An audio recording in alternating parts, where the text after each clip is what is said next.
Throughout the centuries, visitors have praised the richness of the Irish soil.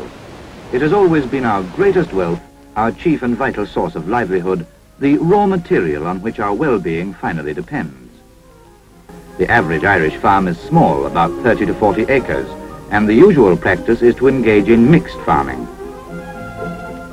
This means a lot of hard work if the farmer is to get the best out of his land, and especially for those who have not yet become mechanized. His wife is kept busy too, and has all sorts of duties beyond those of the ordinary housewife. There's food to be cooked for the animals, butter to be made, poultry to care for. The womenfolk play an important part in farm life. And a hard life too for the farmer and his wife. Yet the nation's prosperity depends on good farming. Nearly 2/3 of our working population get their living from the land. As the chief providers of the nation's wealth, they deserve to enjoy the domestic comforts common to the people of the towns. It was with this in view, together with the aim of helping to increase production on Irish farms, that the Rural Electrification Scheme was begun in 1946.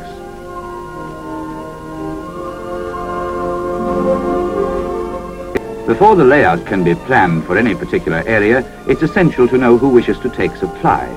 For most, it's a long-cherished wish, and some are found waiting with their houses already wired. Won't you sit down? I've always wanted it. I thought we'd never get it. I've a married sister in the town, and she's had electricity in the house ever since she got married, and I've always envied her. No oil lamps to worry about, no wicks to be trimmed or cans of oil to be bought, and the radio too. No batteries to run down and spoil everything for you just when there's something special that you'd like to hear. Wait a second.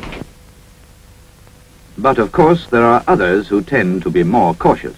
I wouldn't have a thing like that in the house. How sure I'd never feel safe in my bed at night. A better and easier way of life is at last possible, and few of these women need to be reminded of the more obvious advantages of having electrical supply. There's a quick demand for electric irons and electric kettles in particular. By this time, some of those who refused at first have changed their minds and decided to give it a try. I suppose there's something to be said for it all the same. You know, it's as good as a new pair of glasses to have a light like that in the house. For this relief, much thanks. Farming is a down-to-earth business, and mud, as they say, sticks. But the exhausting hours at the scrubbing board can now give place to a brief session with the washing machine.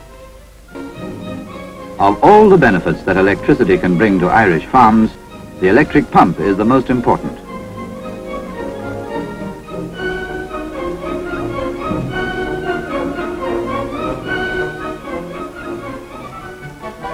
The milk that was bewitched and wouldn't turn to butter was always a favorite among the old tales of the country folk.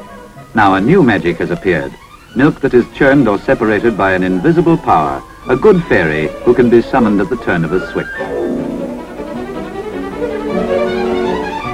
In the rearing of poultry, the infrared lamp replaces the broody hen as foster mother. It provides the chicks with steady heat at the right temperature, while at the same time permitting them freedom for healthy exercise. A portable electric motor can do a variety of jobs around the farmyard, leaving the farmer free to devote his time and intelligence to more skillful work. The care of an electrically powered root pulper, for example, can be left in the hands of the small fry.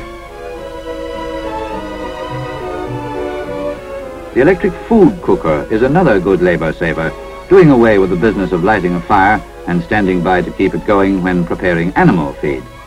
A cooker of this kind is designed to do its job in a given number of hours. It can be sealed off and left to look after itself while the food is cooking. When the food is ready, the water is easily poured off by means of the tilting lever attached to the side of the cooker, and dinner is served. As field work becomes more and more mechanized, a greater degree of time and skill is needed for maintenance and repair. Expensive machinery can become a heavy liability if it's not kept in good condition.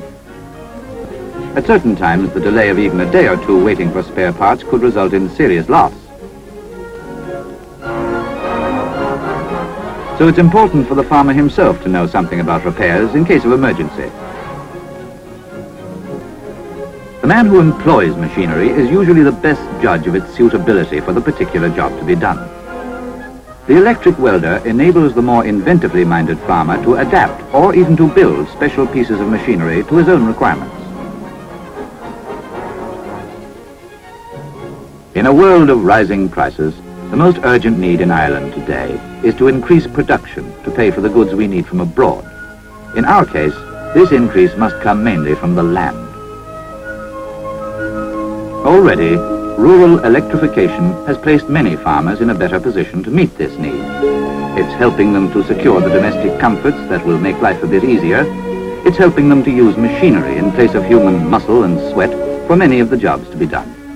It's helping them to achieve that greater efficiency on which a higher output and the welfare of the whole nation so urgently depend.